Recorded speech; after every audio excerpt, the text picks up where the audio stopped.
ऐसी painful situation में इस समय कि अब थोड़ा सा मुझे लग रहा है कि शायद सिंपैथी का टाइम आ गया है। और आज मैं एक चीज़ कहूँगा कि आज बाज़ार ने लिटरली खून के आंसू निकाले हैं लोगों के। जिस तरीके से आज बाज़ार गिरा है और आज की गिरावट जो है वो कमर तोड़ने वाली गिरावट है। ठीक है, हमने पहले भी काफ़ी गिरावटें देखी हैं और इस बार मार्केट जिस तरीके से अच्छी न्यूज़ के बाद गिरा, उसने एक चीज़ क्लियर कर दी है कि इस मार्केट में अब कुछ, ये एक कंप्लीट बेयर मार्केट है। ये अब एक गार्डन वैरायटी करेक्शन नहीं रह गई है अब ये।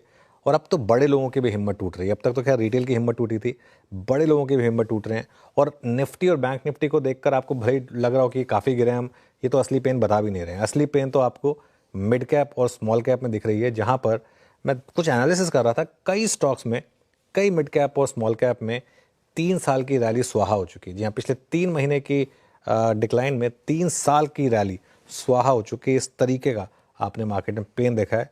और अभी तो आज के सेशन में 1.5 घंटा और बाकी है, पता नहीं है उसमें क्या होगा। लेट्स सी आगे क्या होता है। विरुषा, गुड आफ्टरनून। गुड आफ्टरनून अनुज।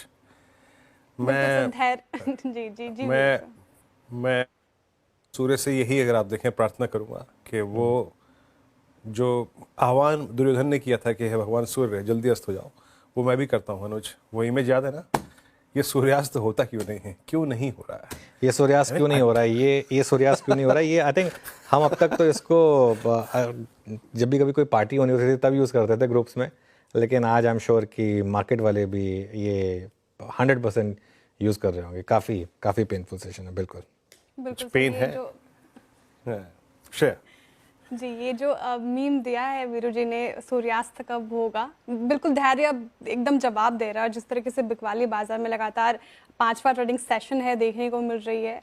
10 लाख करोड़ साफ हो गए आज बाजार में। क्या करें सर, इस बाजार में क्या अप्रोच होगी, ऐसा हो क्यों रहा है? साथ ही आपने सुबह कहा था कि बाजार खुलते ही बेचना है, वैसे ही लग रहा है सर आप बेच के निकल जाएं। क्या करें इस बाजार में? देखिए श्रेया, फ्रैंकली बोलूँ ना, देखिए बेचने की कॉल जब सही होती है तब भी उतनी खुशी नहीं होती। जब खरीदने की कॉल सही होती है तो ज़्यादा खुशी होती है। एक चीज़ मैं क्लैरिफाई करना चाहता हूँ। एक मैंने जब व्यू लिया था बजट आने के बाद, उसमें एक व्यू ये लिया गया था कि मार्केट में अब एक डोमेस्टिक क्यू बहुत अच्छा है और शायद अब मार्केट चलेगा, प्रोवाइडेड रिसेंट लो बचे रहें और बजट डे लो बचे रहें। वो टूटा, उसके बाद मार्केट में डिक्लाइन आई। लेकिन बाजार में ये हो क्यों रहा है, सबसे इंपॉर्टेंट चीज़ ये है मेरे ख्याल से। और ये जो मैं आज 3-4 लोगों से बात की है, 3-4 HNI से बात की मैंने पर्सनली, उनसे पूछा कि हो क्या रहा है। जो चीज़ मुझे समझ में आ रही है ना कि अब इस बाज़ार में HNIs, जो बड़े हाई नेटवर्थ इंडिविजुअल्स हैं, उनका मोह भंग हो रहा है इस मार्केट में। देखिए FIs पहले से नहीं थे इस मार्केट में। FIs तो बेच ही रहे थे और FIs तो काफ़ी टाइम से बेच रहे थे। लेकिन अब बड़े HNIs लिस्टेड से अनलिस्टेड मार्केट में जा रहे हैं। जी, काफ़ी लोग हैं जो यहाँ पर एक मूव ले रहे हैं कि अपने लिस्टेड स्टॉक्स में या तो प्रॉफिट बुक करो, या फिर कोई काफ़ी स्टॉक में तभी भी काफ़ी प्रॉफिट होगा, या लॉस कट करो, जो भी करो, और मूव टू अनलिस्टेड मार्केट। क्योंकि अनलिस्टेड मार्केट में उनके पास अभी भी पोटेंशियल है और स्टॉक्स, मतलब अनलिस्टेड स्टॉक्स में एटलीस्ट इस तरीके की वॉलेटिलिटी नहीं देखनी पड़ती डेली की जो पिटाई हो रही है उसमें। और काफ़ी HNIs ने अब शेयर्स बेचने शुरू करें। आई थिंक आप प्रोफाइल ऑफ शेयर्स देखिए, जिस तरीके से कुछ स्टॉक्स गिरे हैं पिछले 3-4 दिन में, ये वही स्टॉक्स हैं जिनमें पिछले 2-3 साल में HNIs ने काफ़ी पैसा बनाया है। और लॉक स्टॉक एंड बैरल उन स्टॉक्स को बेचा जा रहा है। अब उनमें कुछ फार्मा स्टॉक्स हैं, कुछ मार्केट पार्टिसिपेंट स्टॉक्स हैं, कुछ इंटरमीडिएट स्टॉक्स हैं। मैं एग्जैक्टली स्पेसिफिक नामों में नहीं जाना चाहता हूँ, लेकिन वो काफ़ी बिके हैं। रिटेल का कॉन्फिडेंस तो पहले से ही लो था श्रेया, तो वहाँ पर तो खैर ये मूव आई थिंक सरप्राइजिंग शायद आपके लिए नहीं होना चाहिए। अब आपने पूछा एक और सवाल कि अब करना क्या है यहाँ पर निफ्टी और बैंक निफ्टी में। देखिए निफ्टी पर आज सुबह की मेरी अप्रोच थी कि खुलते ही बेचें, क्योंकि जहाँ पर भी वो हल्का सा गैप अप फेल होना था वहीं पे बेचें। और वो सुबह 9:15 पे ही हो गया। उसके बाद से मार्केट ने वन वे डाउन साइड दिखाई। और जब मार्केट का टेक्सचर क्लियर हो ना, तब आप हथौड़ा मार के उस पर काम करें। तब ये मत सोचें कि नहीं मार्केट ऑलरेडी इतना गिर चुका है, अब मैं क्यों बेचूं। कल जिस तरीके से 20 डेमा ब्रेक हुआ था, कल उसकी अहमियत समझ में आ गई थी। कल सुबह हमने एक मेक और ब्रेक लेवल की बात की थी, वो ब्रेक हुआ। उसके बाद से मार्केट ने क्लियर कर दिया था कि आपको अब शॉर्ट करना है और गिरावट बढ़ने वाली है। ये मेक और ब्रेक जोन के बाद क्लोजिंग काफ़ी ख़राब थी। अब 22,800 के टूटने की संभावना काफ़ी ज़्यादा। इनफैक्ट 23, इसको रिफ्रेश करिए, लो जो है 23,021 नहीं है, अब तो 23,002 पर हम आ गए। ये 23,000 ब्रेक होने की तैयारी हो रही है। 23,000 किसी भी वक्त 23,000 इस समय निफ्टी पर ब्रीच हो सकता है। 23,000.3 आज का लो है, 23,000.3 कभी भी इस समय तैयारी हो रही है कि आप इसको तोड़ देंगे। और अगर 22,000 तोड़ दिया इनफैक्ट आपने, शायद रिफ्रेश करिए एक बार जरा इसको, चार्ट को। नहीं, अभी नहीं टूटा है 23,000। इसको थोड़ा सा जल्दबाजी ना करें, जब हो जाए तभी करें। अभी 23,000.3 है, तो इसके लिए तो 22,800 के टूटने की संभावना काफ़ी बड़ी है। सुबह जो मैंने चार्ट दिखाया था ना, अगर आप उस चार्ट को देखेंगे तो अब अगली लाइन सीधा 22,800 तक आएगी। बैंक निफ्टी की जहाँ तक बात है, बैंक निफ्टी पर अब 48,500 और 48,000 आई थिंक यहाँ तक के रास्ते ओपन हुए हैं। और FIs की सेलिंग लौटी है, तो ऑब्वियसली वो काफ़ी सबसे ज़्यादा इम्पैक्ट बड़े बैंकों पर आता है, बड़े प्राइवेट बैंकों पर, तो उन पर काफ़ी ज़्यादा इम्पैक्ट आ रहा है। वीरू के पास चलते हैं और जानते हैं कि स्टॉक स्पेसिफिक एक्शन क्या है इस समय। वीरू। बिल्कुल अनुज, टफ है और शायद अभी भी अनुज इंडेक्स वो पेन दिखा नहीं रहा है जो स्टॉक फ्यूचर्स में है या फिर स्टॉक्स में है। अनुज आपकी स्क्रीन पे रखूंगा मैं यहाँ पे, जहां पे आज इस वक्त सबसे बड़ी शॉर्टिंग हुई है। एक दो स्टॉक्स लेके आता हूं और मैं इनका जिक्र क्यों कर रहा हूं, थोड़ा सोचने वाली बात है ये।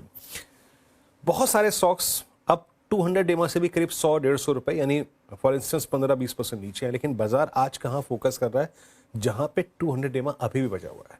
लुक एट MCX 5491 डे लो पे, रेंज लो पर, और ये 20 जनवरी से लेकर अब तक की सबसे लोवेस्ट ट्रैजेक्टरी पे आके ट्रेड कर रहा है। 26,000 शेयर, यानी 2%, 2.25% बिल्डअप, ह्यूज शॉर्टिंग। मेरे ख्याल से इसमें क्लोजिंग में थोड़ा सा और डिजास्टर्स मूव देखने को मिल सकता है। फिर आप लेके आइए KPIT टेक्नोलॉजीज, IT स्पेस में यहां पे काफी सब्सटेंशियल शॉर्टिंग, 1363 डे लो पे आके ट्रेड करता हुआ। एक वीक स्ट्रक्चर था, पुल बैक मोड में आया और 200 डेमा से आज रिवर्सल। उसके बाद एक स्टॉक और रखूंगा आपकी स्क्रीन पे, सुबह भी इसका जिक्र मैंने किया था, जोमेटो। स्विगी की हम डिस्कशन कर रहे थे अनुज यहाँ पर मैं सुबह सुबह, और अब जोमेटो करीब 215.50 पे डे लो पर। आप जरा जोमेटो की शॉर्टिंग देखिए, 66 लाख शेयर, 66 लाख शेयर का addition on the short side. तो पेन है अनुज, मेरे ख्याल से बहुत सारे स्टॉक्स में है, लेकिन यहाँ पे सिर्फ मैं 3 रखूंगा। बट अनुज आप देखिए, वो एक बात जो हम रोज करते थे कि इक्विटी का पेन जब स्प्रेड होता है तो वो रियल स्टेट पे छाता है, वो मंडरा रहा था।